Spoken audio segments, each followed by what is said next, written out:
అసలు ఈ విశ్వం ఎలా పుట్టింది? కాలం ఎప్పుడు మొదలైంది? మనం జరుపుకునే ఉగాది వెనక ఉన్న ఆ మహా రహస్యం మీకు తెలుసా? చాలా మందికి ఉగాది అంటే కేవలం పచ్చడి, పంచాంగం మాత్రమే తెలుసు. కానీ దీని వెనుక ఒక మహా ప్రళయం, ఒక మహా యుద్ధం, ఒక కొత్త సృష్టి దాగి ఉన్నాయి. కోట్లాది ఏళ్ల క్రితం ఈ భూమి లేదు, ఆకాశం లేదు, అసలు సమయం అనేదే లేదు, అంతా శూన్యం. అప్పుడు బ్రహ్మదేవుడు మేలుకొన్నాడు. ఆయన సృష్టిని ప్రారంభించాలని సంకల్పించిన ఆ మొదటి క్షణమే ఈ యుగాది. చైత్రశుద్ధ పాడ్యమి రోజునే బ్రహ్మదేవుడు సూర్యచంద్రులను, గ్రహాలను, నక్షత్రాలను సృష్టించి కాలచక్రాన్ని తిప్పాడు. అందుకే ఇది కేవలం పండుగ కాదు, ఈ విశ్వానికి పుట్టినరోజు. కానీ సృష్టి మొదలవ్వాల్సిన ఆ తరుణంలో ఒక ఘోరం జరిగింది. సోమకాసురుడు అనే రాక్షసుడు బ్రహ్మదేవుడి వద్ద ఉన్న వేదాలను దొంగిలించి అగాధమైన సముద్ర గర్భంలో దాక్కున్నాడు. వేదాలు లేవు, సృష్టి కాలం స్తంభించిపోయింది. అప్పుడు రంగంలోకి దిగాడు ఆ శ్రీ మహావిష్ణువు. తన మొదటి అవతారం మత్స్యావతారం ఎత్తి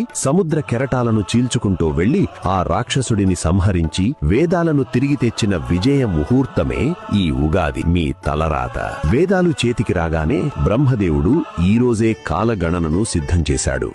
మనిషి ఆయుష్ను, గ్రహగతులను నిర్ణయించాడు. అందుకే ఉగాది నాడు మనం పంచాంగం వింటాం. అది కేవలం జాతకం కాదు, రాబోయే ఏడాది ప్రకృతి మనపై చూపబోయే ప్రభావానికి ఒక పాఠం. మరి ఈ రోజు చేదు, తీపి కలిపిన పచ్చడి ఎందుకు తింటాం? ఇది కేవలం రుచి కోసం కాదు. జీవితంలో కష్టం వచ్చినా, సుఖం వచ్చినా రెండింటినీ సమానంగా స్వీకరించాలని ప్రకృతి మనకిచ్చే గొప్ప సందేశం. ఆ పచ్చడిలోని 6 రుచులు మనిషి అనుభవించబోయే 6 భావోద్వేగాలకు సంకేతం. ఉగాది అంటే క్యాలెండర్ మారడం కాదు, మీ జీవితంలో ఒక కొత్త అధ్యాయం మొదలవడం. బ్రహ్మదేవుడు సృష్టిని ప్రారంభించిన ఈ పవిత్ర ఘడియలో మీరు ఏ కొత్త లక్ష్యాన్ని మొదలు పెట్టబోతున్నారు?